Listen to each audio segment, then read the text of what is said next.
Salt water stung my nostrils. The thump, thump, thump of Luna's tail against the medical pool vibrated up my legs. Then, a whisper, cold and wet, slithered into my ear. "Jessica?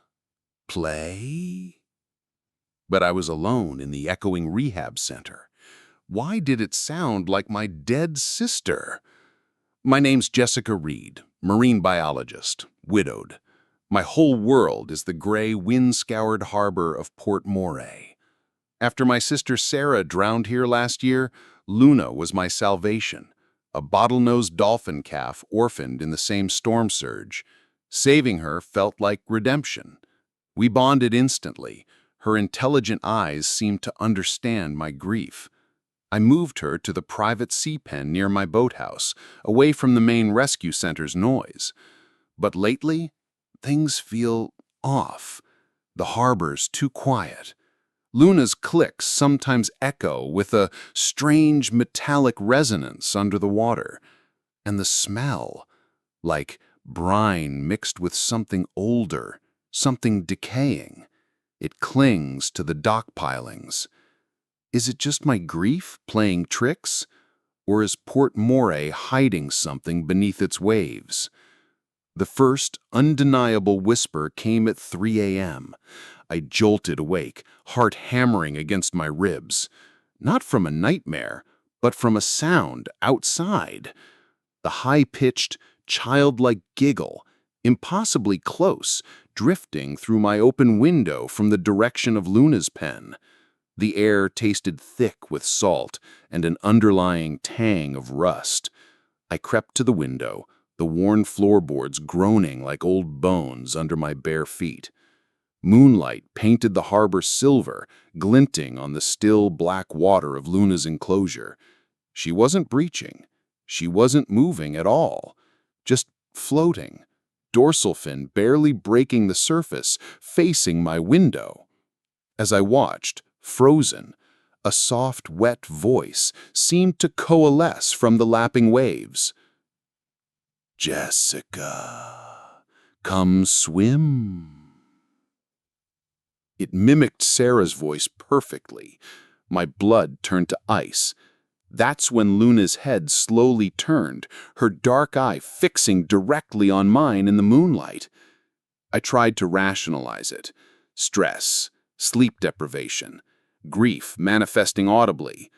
But the next day, reviewing Luna's sonar data from the hydrophone array in her pen, the rational world cracked. Buried within her normal echolocation clicks were distinct patterns, not random noise. Words, or rather, attempts at words, slurred, watery, but chillingly clear on the spectral analysis software. Sa-dee, Jess, hurt? Sarah's nickname. My hands shook, coffee spilling across the keyboard.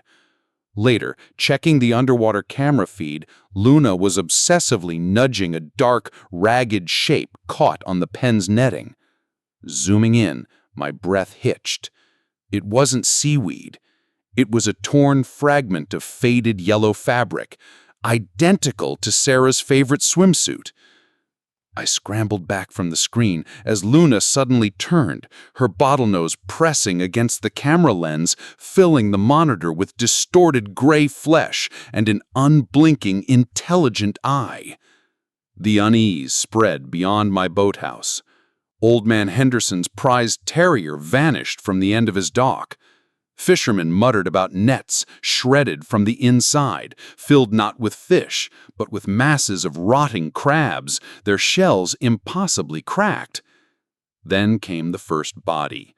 Young Pete Callahan, a good swimmer, found tangled in lobster pots just beyond the harbor mouth. The official report, accidental drowning. But the rumors, whispered in the damp, fish-stink air of the Rusty Hook Tavern, spoke of lacerations too precise for rock or shell, and the look of utter terror frozen on his face. The harbor water seemed heavier, darker, smelling less of fish and more of dank decay and copper. Luna's behavior grew erratic. She'd rocket around her pen, slamming her body against the nets with terrifying force, then go unnervingly still, staring towards the open sea. The night Pete was found, I heard a new sound from her pen, a low, rhythmic thudding, like something heavy and wet being dragged against the dock. I started finding things. On my doorstep, a single perfect seashell, cold and slimy to the touch, placed precisely where Sarah used to leave them for me as a kid. Inside Luna's pen during cleaning, my gloved hand brushed against something hard buried in the silt. A locket, tarnished silver. My fingers fumbled, numb with cold, as I pried it open. Inside, a tiny, water-damaged photo, Sarah and me, age 8 and 10, grinning on the harbor wall. Sarah's locket, lost the day she died. How did it get here? Under the boathouse, the smell intensified. Rotting fish mixed with the cloying sweetness of spoiled roses. One evening, etching appeared on the condensation of my kitchen window facing the pen. Crude, dripping letters formed by an unseen wet finger. Play with me? I spun around, heart in my throat, just as the motion sensor light outside the boathouse flickered on, illuminating Luna balanced impossibly on the dock edge, half out of the water, staring at my window. Rationality was a distant memory. I installed extra security cameras pointing at the pen and the boathouse perimeter. Reviewing footage became a ritual of dread. Mostly just Luna circling or the empty dock. Then, night 3. The camera overlooking the pen door glitched, static snow filling the screen for exactly 3 seconds. When it cleared, Luna was there. Not in the water. On the dock. Her sleek body glistened wetly in the infrared glow, impossibly still. Her head was tilted at an unnatural angle, peering up directly into the camera lens. Her eyes weren't right. Too dark, too deep, like looking into oil-slicked abysses.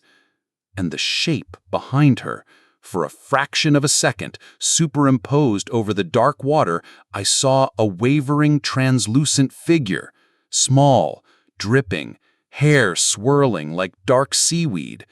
Sarah. The figure raised a pale, bloated hand, pointing at me through the camera. Then Luna opened her mouth, not in a dolphin's chirp, but in a silent, impossibly wide grin, revealing rows of needle-sharp teeth that glinted in the IR light. The harbor became a graveyard, another disappearance. Martha Evans walking her dog on the breakwater at dusk. Only the dog returned, whimpering, soaked, trailing seaweed. The whispers in town turned accusing glances my way. Cursed, they muttered. That dolphin brought the sickness. I had to know. Suiting up in my dive gear felt like donning armor for a suicide mission. The water in Luna's pan was unnaturally cold, visibility choked with silt. My flashlight beam cut a feeble cone through the gloom. The netting looked chewed, not torn by driftwood, but gnawed. Deep, parallel grooves scored the thick nylon, and below, on the seabed, not just sand, bones. Small animal bones, bird bones, and something larger, picked clean, wedged under a rock. A human femur? Panic surged, then movement. A powerful, silent shadow glided just beyond my light's edge. Too big, too fast. Not just Luna. Something else. Cold, slimy fingers brushed my ankle. I kicked wildly, turning my light towards the touch, only to see Luna hovering inches from my mask, her eyes reflecting the beam like polished obsidian, her mouth stretched wide in that silent, toothy grin. I surfaced, gasping, clawing my way onto the dock like a drowned rat. Luna breached beside me, letting out a high-pitched, almost mocking squeal. That night, the whispers were constant, a susurrating chorus inside my skull. Play, Lessica, play like we used to. Deep down, it's cold. I found another gift nailed to my boathouse door with a sharpened piece of driftwood. Martha Evans' missing terrier collar. Blood stained the worn leather. The final star was the video file emailed anonymously to the rescue center. Timestamped the night Sarah died. Grainy, shaky footage from a trawler's deck camera. It showed Sarah struggling in the churning waves near the harbor mouth, not flailing randomly, fighting. Something powerful and dark was pulling her under. Not a riptide, something with purpose. The camera zoomed jerkily, focusing not on Sarah, but on a sleek, fast-moving shape circling beneath her. A dolphin, a bottlenose. As Sarah was dragged below for the last time, the dolphin breached, and for a single, horrifying frame, its eye seemed to look directly at the camera. An eye I knew as well as my own reflection. Reason drowned. Fury and terror propelled me. I gunned the outboard motor of my small skiff, roaring towards Luna's Pan in the dead of night. The sea was ink black, mirroring the storm clouds swallowing the moon. I carried a bang stick, a last resort deterrent for sharks, but I wasn't planning to deter. The pen gate hung open, shredded netting flapping like ragged ghosts. Luna was gone. A figure stood on the end of the harbor breakwater, silhouetted against the bruised sky. Small, dripping. Sarah, or the thing wearing her shape. It raised a hand beckoning. "Come play, Lessica. Deep down. It's cold." The voice boomed inside my head, vibrating my teeth. I steered towards it. As I neared it, the water around the skiff erupted. Not Luna. Things, twisted, skeletal forms of fish with too many eyes, eels with human teeth, crabs scuttling upside down on the surface. The stench was overwhelming, putrid death and ozone. Luna breached beside the skiff, her body shimmering, elongating, her skin peeled back like wet paper, revealing pulsating darkness beneath, studded with Sarah's locket and other trinkets embedded in its formless flesh. The Sarah thing on the breakwater opened its mouth impossibly wide, unleashing a shriek that wasn't sound, but pure, mind-rending pressure. It hit me like a physical blow. Blood trickled from my nose and ears. The skiff lurched violently. The water boiled. Luna's true form, a shifting mass of shadow, teeth, and stolen memories surged upwards. The bang stick fell from my numb fingers.